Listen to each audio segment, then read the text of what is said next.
Hello! This weekend I attended an event in London where I was able to play the first hour or so of Prey, the upcoming release from Arkane Studios and Bethesda, and I thought I would share with you my impressions of the game so far. Now, just a heads up, there will be spoilers for the game's opening, because it's difficult to really say much about it without giving anything away. The game opens in the apartment of the player character Morgan Yu. You're given the option of playing as a male or female Morgan, and then summoned to meet your brother Alex in order to undergo some tests. These tests act as an introduction to some of the basic controls, but it's during this sequence we first begin to get a sense that something is off. Sure enough, things soon go awry and we wake up back in our apartment, supposedly on the same day at the same time. But this time things are a bit different. It turns out the whole apartment scenario is a facade, a sophisticated cage with you as a lab rat. You're in fact aboard the Talos I space station, where a shape-shifting alien species known as the Typhon have escaped the confines of the research lab. This reveal is very nicely done, and it does a great job in establishing a feeling of tension and paranoia that lasted throughout the part of the game that I played.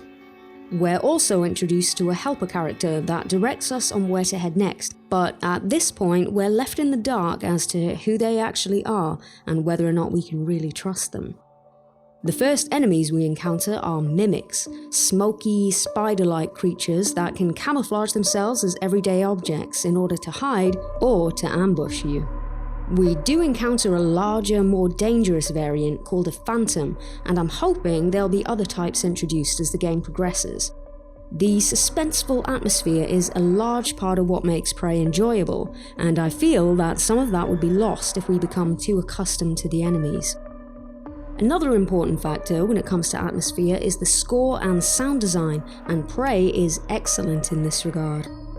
A lot of the talk surrounding Prey so far has referred to its lineage, particularly games such as System Shock, BioShock, Thief, Deus Ex, and the Dishonored games, and while these comparisons are a bit tiresome, they are apt. Gameplay-wise, the first hour of Prey gives you an inkling of the variety of ways in which you can choose to overcome obstacles and deal with problems. You're encouraged not to take the world at face value, with good reason. And that world is an incredibly detailed one. You can interact with just about everything, and there are notes and terminals everywhere that, if you're so inclined, you can read to flesh out the game's backstory. You can pick up several different weapons during this introductory section of the game, ranging from a plain old wrench to the slightly more outlandish glue gun. Some weapons have applications that might not be immediately apparent, so it pays you to be inventive with how you use them. Having said that, ammo is scarce, at least this early on, so you'll need to use your best weapons sparingly.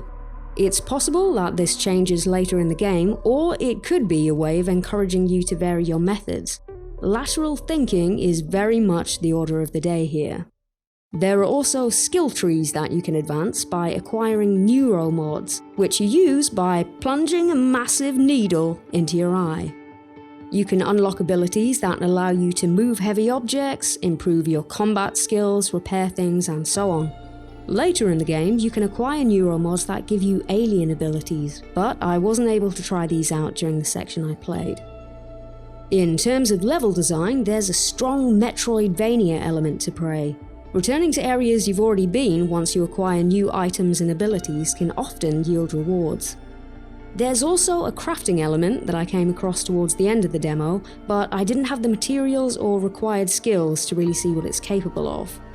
Visually, I thought the game looked great. The character design is very similar to Dishonored, and the environment has an Art Deco style that's reminiscent of both Dishonored and BioShock, but with a space-age twist. Narratively, there are several plot twists during the introductory section, but a lot of questions are answered by the end of it.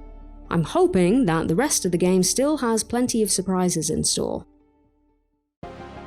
Prey has been on the edge of my radar since its announcement at E3 last year. I saw the reveal trailer, but I wasn't sure if it was really my thing. This demo won me over, however, so I'll definitely be checking out the full game when it's released in May. Thanks for watching, and I'll see you next time.